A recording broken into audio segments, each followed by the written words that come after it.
இன்றைக்கி கடவுள் நம்மளுக்கு கொடுத்துருக்க வசனம் யோவேல் 2:13.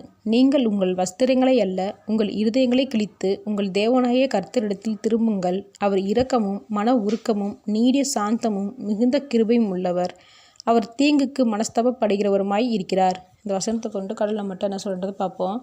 பழைய ஏற்பாட்டு காலகட்டத்தில் அவங்களோட துக்கத்தை அவங்க போட்டிருக்க ட்ரெஸ்ஸை கிழித்து தேவனிடத்தில் வெளிப்படுத்துகிறாங்க. அதுக்கு தான் வெறும் ஆடையை கிழித்து பிரயோஜனம் இல்லை, மனதார உங்களோட தவறுகளை திருத்திட்டு தேவன்கிட்ட விண்ணப்பம் பண்ணுங்கன்னு சொல்கிறாங்க.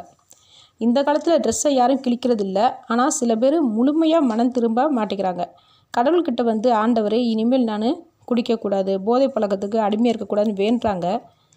நீங்கள் தான் என்னை இந்த பழக்கத்திலேருந்து விடுதலை கொடுக்கணும் அப்படின்றதெல்லாம் சொல்கிறாங்க. எல்லாம் சரிதான், ஆனால் அதுக்கு நாமளும் நம்மளோட இருதயத்தை திடமாக வச்சுக்கிறதுக்கு முயற்சி செய்யணும். அதை செய்யாமல் அடுத்த நாளே குடிக்கும் போதைக்கும் அடிமையாகிடுறாங்க. கடைசியில் கடவுள்கிட்ட நான் வேண்டினேன், ஆனால் கடவுள் என்னோட பழக்கத்தை மாற்றலைன்னு சொல்கிறது எந்த விதத்துலையும் சரியில்லை.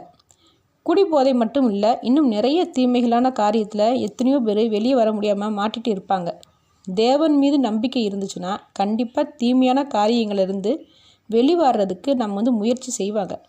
அப்படி முயற்சி செய்யும்போது நம்மளோட மனம் திரும்புதலை பார்க்குற தேவன் நம்மளோட தீங்குக்கும் மனஸ்தாபம் படுவார், நம்மளை தவறான காரியத்திலிருந்து விடுதலையும் கொடுப்பார். ஆமேன்.